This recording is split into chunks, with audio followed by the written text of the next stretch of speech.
complex object like this, it might not work that well.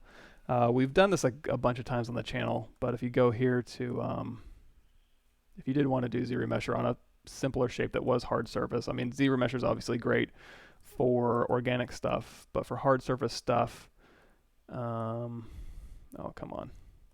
Give me just a cylinder, please. You can go, okay, make a polymesh 3D. Hold down Control Shift, you can drag out a copy here, and if you hold down Control Shift, and it'll be constrained. If I just tap this white button without holding down Control, it'll shoot it to the middle of the unmasked parts here, and then I can just use scale this in. I'm going to hit Control W to make that a separate polygroup here. Now, if I Dynamesh these together, let's actually go ahead and do a group by normals just to get those different polygroups. And then we're going to go ahead and do a crease tolerance under your geometry crease menu. Hit dynamic, apply that, and now we can do turn off project, turn off blur, and Dynamesh these things together. Oh, there we go. Dynamesh these things together.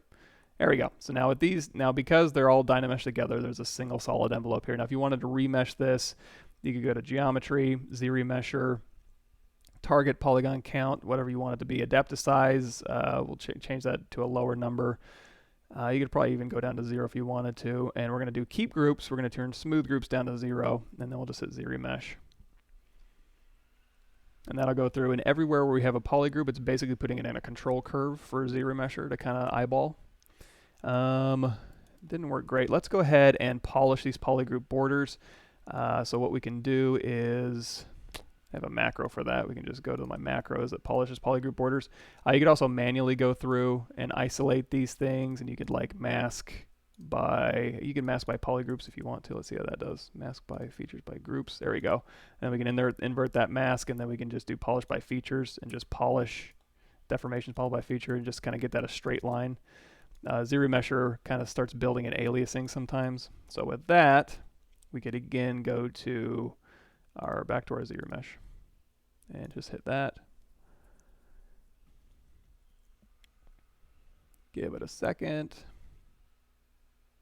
There we go. So that'll keep us our groups here, and then we can also just do half if we want to keep dropping that down. Like so, if you wanted to clean up some of these edges, you can go to your edge loop and hit delete loops, and then I'll go ahead and delete these loops. If you don't like these caps, you can just delete them. And then you can go in your ZModeler brush and you can do like close, convex hole, and you can just cap them like that. And then again, you can just go to group by normals and have this back. So you can kind of do that kind of stuff. Now again, the more complex your shape is, the harder a time ZRemesh is going to have to go through and make everything. It wants to make nice even quads, so that's a tough one. You can make hotkeys on ZModeler. You would basically just set your ZModeler brush up for whatever you want to do. Like if you want to set a hotkey for inset polygroup all region, and then you could just kind of inset stuff like so.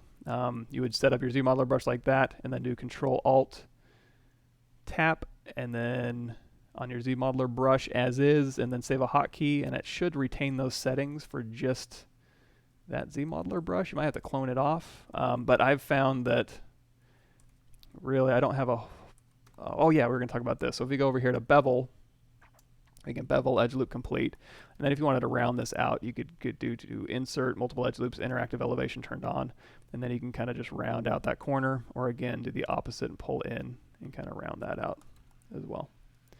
And then of course you're going to want to crease, dynamic,